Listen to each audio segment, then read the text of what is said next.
Rajasthan SI भर्ती परीक्षा 2021 लाखों युवाओं के सपनों से जुड़ा यह इम्तिहान अब देश के सबसे बड़े भर्ती घोटालों में से एक बन चुका है। नमस्कार, मैं छवि आपका स्वागत करती हूं द इंडिया मूव्स पे। राजस्थान की सबसे चर्चित भर्ती घोटालों में से एक एसआई भर्ती परीक्षा 2021 एक बार फिर सुर्खियों में और सवालों के घेरों में है कि आखिर इस पूरे खेल में जिम्मेदार कौन था और अब तक कार्रवाई क्यों नहीं। सोचने वाली बात यह है कि जब पेपर लीक, डमी उम्मीदवार और पैसों के खेल का खुलासा हो चुका है, कोर्ट तक परीक्षा रद्द कर चुका है, तो फिर उस समय के बड़े अधिकारियों और तत्कालीन अध्यक्षों के नाम जांच के दायरे से बाहर क्यों हैं? क्या जांच एजेंसियां किसी दबाव में काम कर रही है? क्या बड़े पदों पर बैठे लोगों को बचाया जा रहा है? असल कहानी की परतें जब खुलती है तो और भी चौंकाने वाली बातें सामने आती हैं। दरअसल ये परीक्षा 3 चरणों में हुई थी, लिखित, शारीरिक और इंटरव्यू।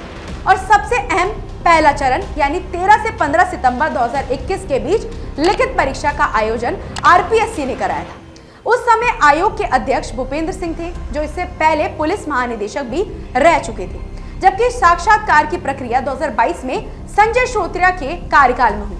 लेकिन हैरानी की बात यह है कि अदालत की टिप्पणियों में सिर्फ संजय श्रोत्रिया का जिक्र हुआ, जबकि लिखित परीक्षा के समय के अध्यक्ष भूपेंद्र सिंह और उस समय के अन्य जिम्मेदार अधिकारियों का नाम गायब रहा। यह सवाल और भी बड़ा इसलिए हो जाता है क्योंकि भ्रष्टाचार की जड़ उसी लिखित परीक्षा से शुरू हुई थी। वहीं से पेपर लीक और गड़बड़ी की स्क्रिप्ट लिखी गई थी। फिर आखिरकार अदालत और जांच एजेंसियों ने उस दौर के प्रमुख नामों का जिक्र क्यों नहीं किया? क्या सच दबाया जा रहा है? जानकारों का कहना है कि पेपर लीक का ये खेल कोई नया नहीं था, बल्कि ये पहले से ही चल रहा था।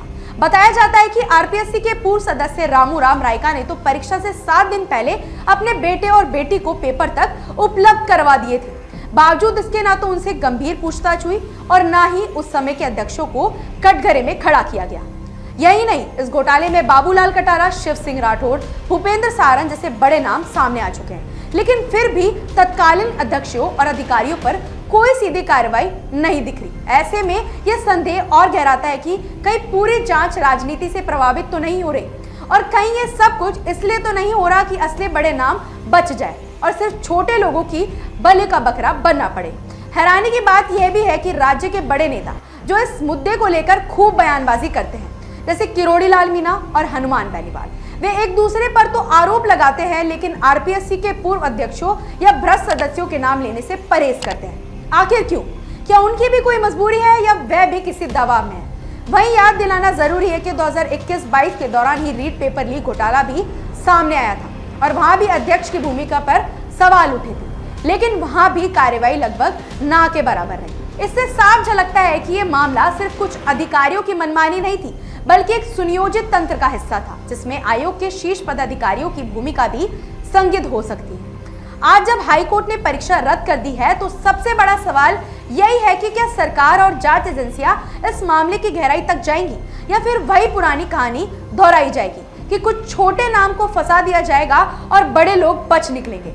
इस पूरे मामले की सबसे डरावनी और निराशाजनक बात यही है कि जिन युवाओं ने इस परीक्षा की तैयारी में दिन रात मेहनत की, जिनके सपने पुलिस की वर्दी पहनने के थे, उनके करियर और उम्मीदों से बेरहमी से खिलवाड़ किया गया और जिम्मेदार लोग आज भी आराम से कुर्सियों पर बैठे हैं। जनता के मन में यही सवाल गूंज रहा है कि आखिर कब तक राजस्थान में परीक्षाओं के नाम पर युवाओं के साथ ऐसा मजाक होता रहेगा? कब तक भ्रष्टाचार के खेल में कुछ नाम छिपाए जाते रहेंगे और कब तक ये सिस्टम युवाओं की मेहनत को धोखा देता रहेगा? फिलहाल ऐसी ही अपडेट्स के लिए जुड़े रहिए हमारे चैनल द इंडिया मूव्स के साथ।